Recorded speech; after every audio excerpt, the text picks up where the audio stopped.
Hey, everybody. Welcome to Reading the Bible to Cats. Um, Esther and Henry are cuddled together, and maybe they'll wake up a little later. I keep wanting to catch them in a playful mood so that the kitties that do watch this channel might be entertained. But um, but I'm just making sleepy videos, I guess. But here's a little toy for a kitty that might be watching out there. Maybe that'll give the kitties out there a little visual interest for a minute. Well, let's read Judges. I think we read Judges chapter 2. Is that right?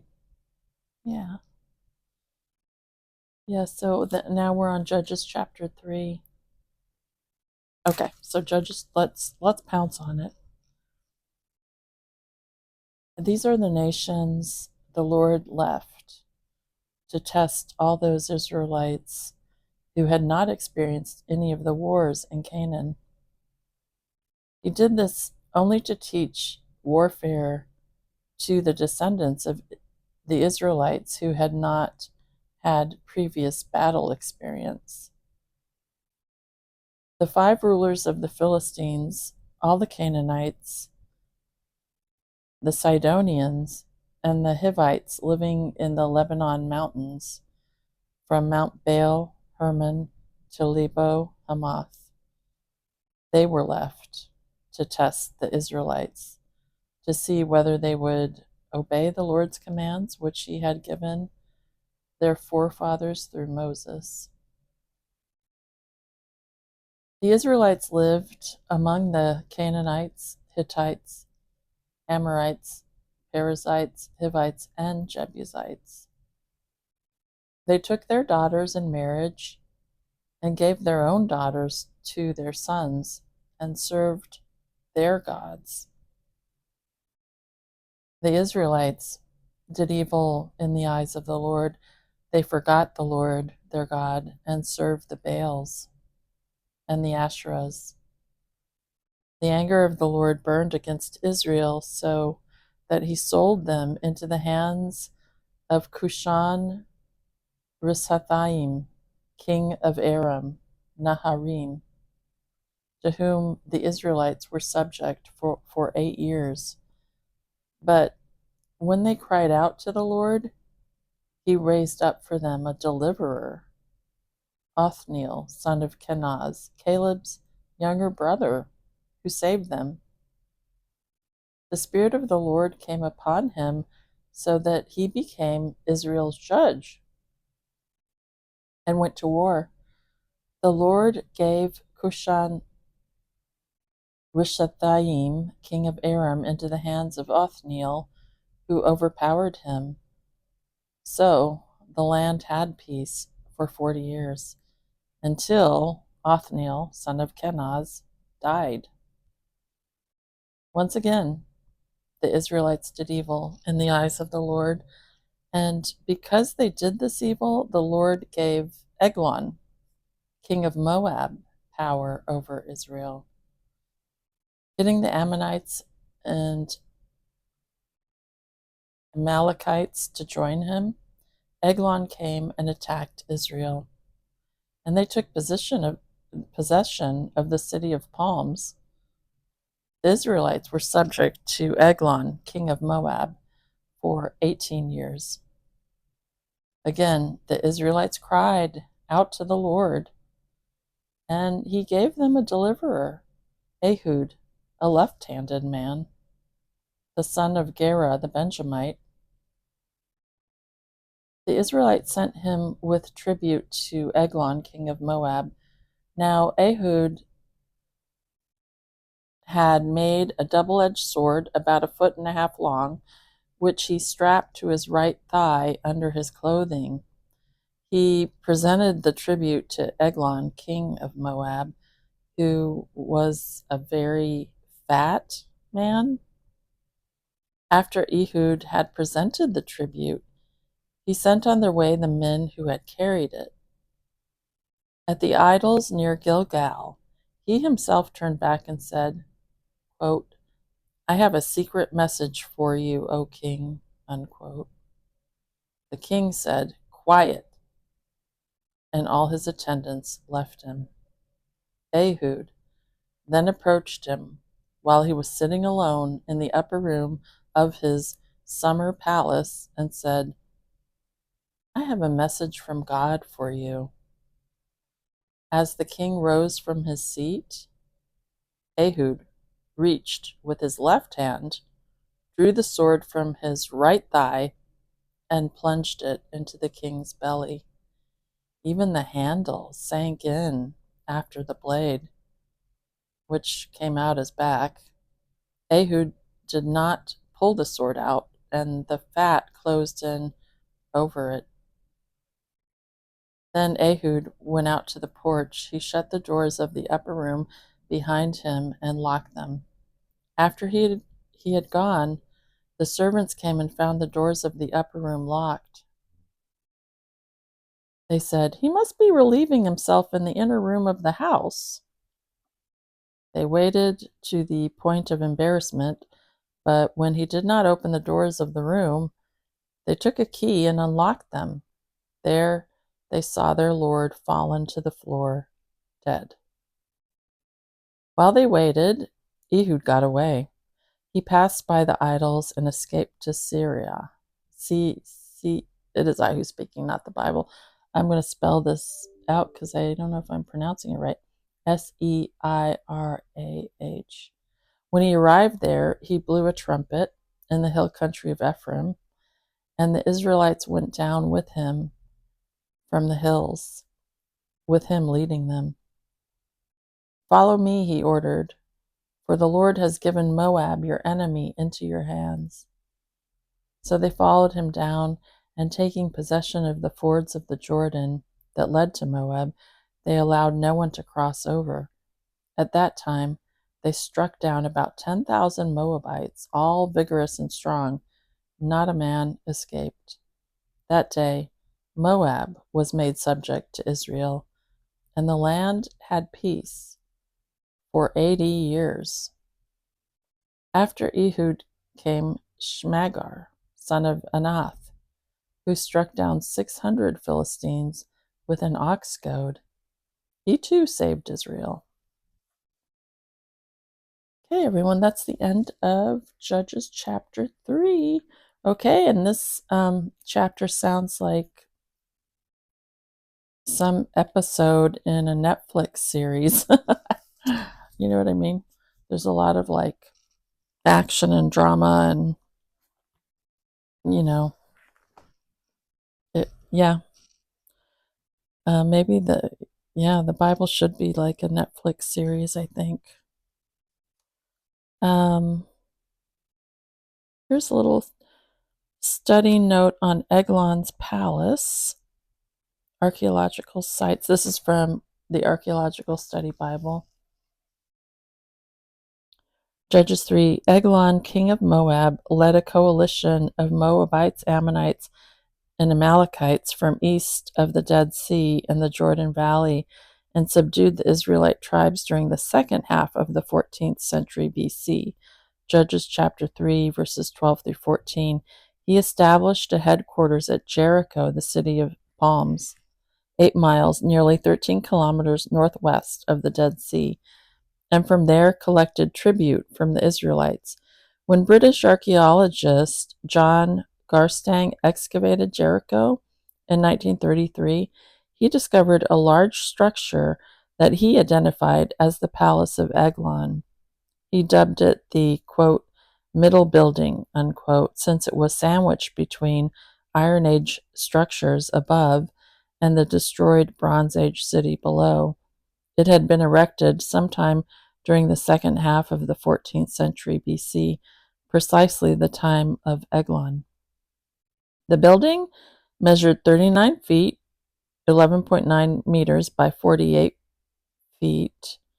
The building measured 39 feet by 48 feet, or 11.9 meters by 14.6 meters, and had much expensive local and imported painted pottery inside. A cuneiform tablet, a rare find in Palestine, attested that the owner had been involved in high-level administrative activities. No other buildings from the time period were discovered, so it is evident that there was no local community. The single structure that was excavated had been occupied for a relatively short period of time and then abandoned. This matches the situation in Judges 3.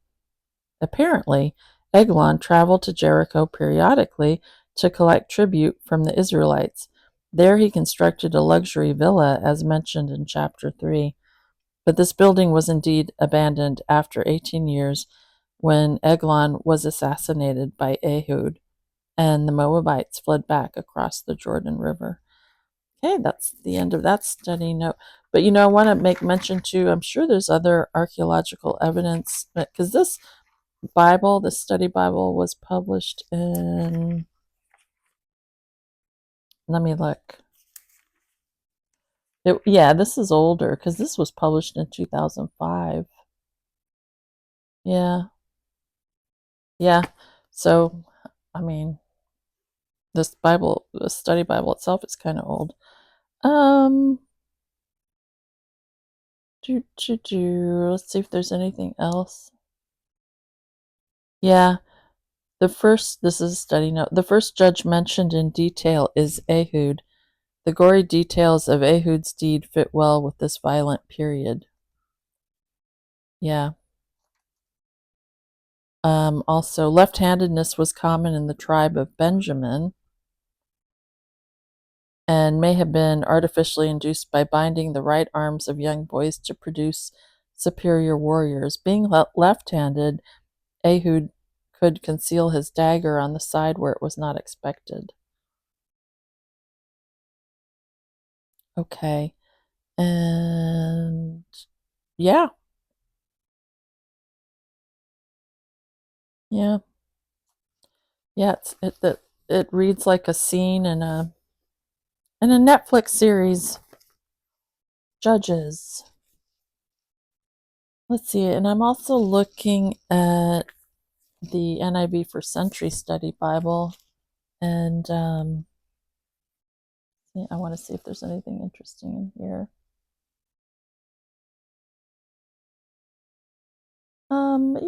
The word study, Judges, the Hebrew word, and I'm not going to pronounce this correctly, shofet or shofet. This word can also be translated leaders, chieftains, or even warriors. The judges were something like guerrilla commanders, and their stories read like other ancient Near Eastern hero stories. The judges temporarily filled a leadership void in this chaotic time in Israel's history.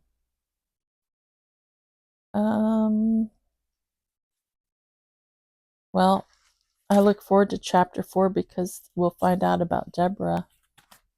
She was a judge, or a chieftain, or a guerrilla commander.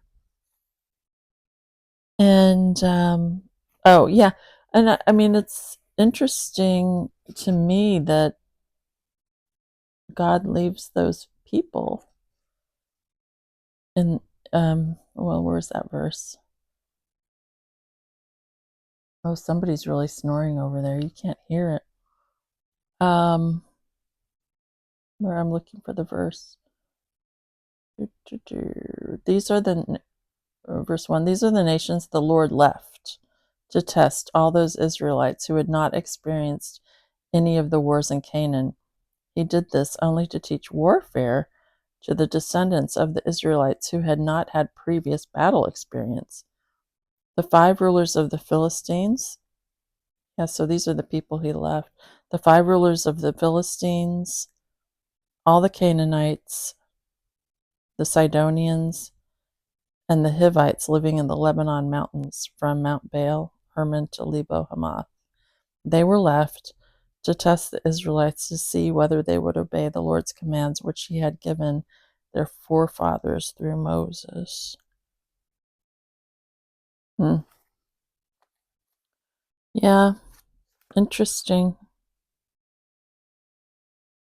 how the Lord works. Well, it's a long story. And like I've said before, we're still in this story. And there's a narrative, and there's a narrative arc, and there's a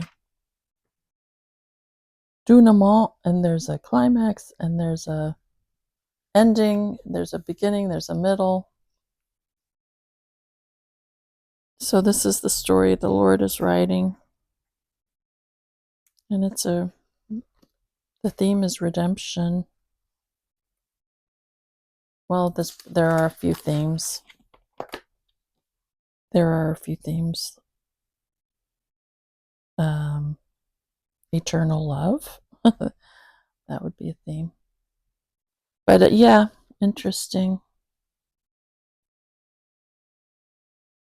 Of course, when I read certain things, like I've said before, um, like he did this only to teach warfare to the descendants of the Israelites who had not had previous battle experience. Because I fancy myself a peacemaker. So of course it's like warfare, what? Battle experience.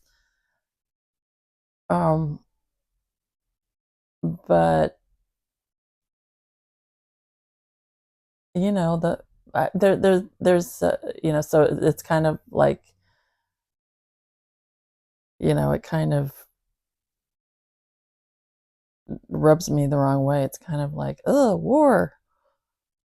But that the Lord, the Messiah, is a lamb and a lion. He's the Passover lamb, sweet, innocent, and he's also the lion of the tribe of Judah. He's a warrior as well.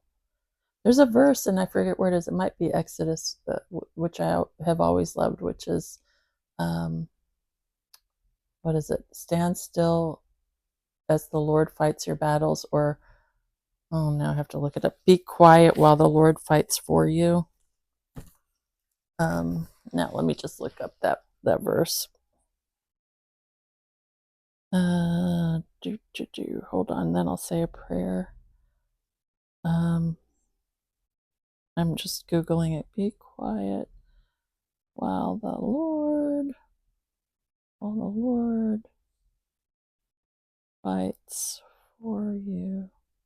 Fights the battle. Let's see where. Oh, it is Exodus 14:14. And it is the Lord will fight for you. You need only to be still. I like that a lot. Exodus 14:14. The Lord fights our battles. I think that's what he wants us to do, turn to him and rely on him to fight our battles. And he does strengthen us to, obviously fight literal battles and defend ourselves, but also spiritual battles. And I've said before, the weapons of that warfare, they're different. They're, prayer, love, faith, all of that. Well, let me say a prayer.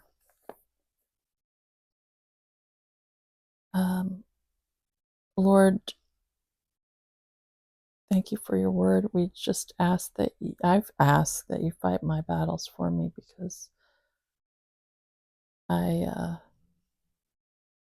kind of need that right now.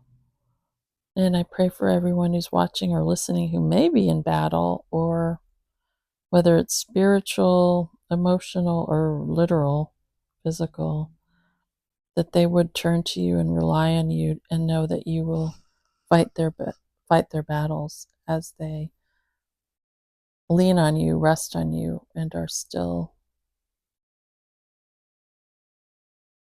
And I pray for Israel. for the peace of Jerusalem, and for greater understanding, Lord, of your word and your character and your love. And I pray all these things in Yeshua's name and Jesus' name. Amen. All right, everybody. I keep thinking I'm going to have shorter videos, but they end up longer. Oh, look at the kitties. Wonder if I can get them to kind of wake up a little. Look! Hello? Check it out. Check it out. What is it? Come on. I guess they're going to be still and, you know, they're pretty good at being still. Can you get it? No.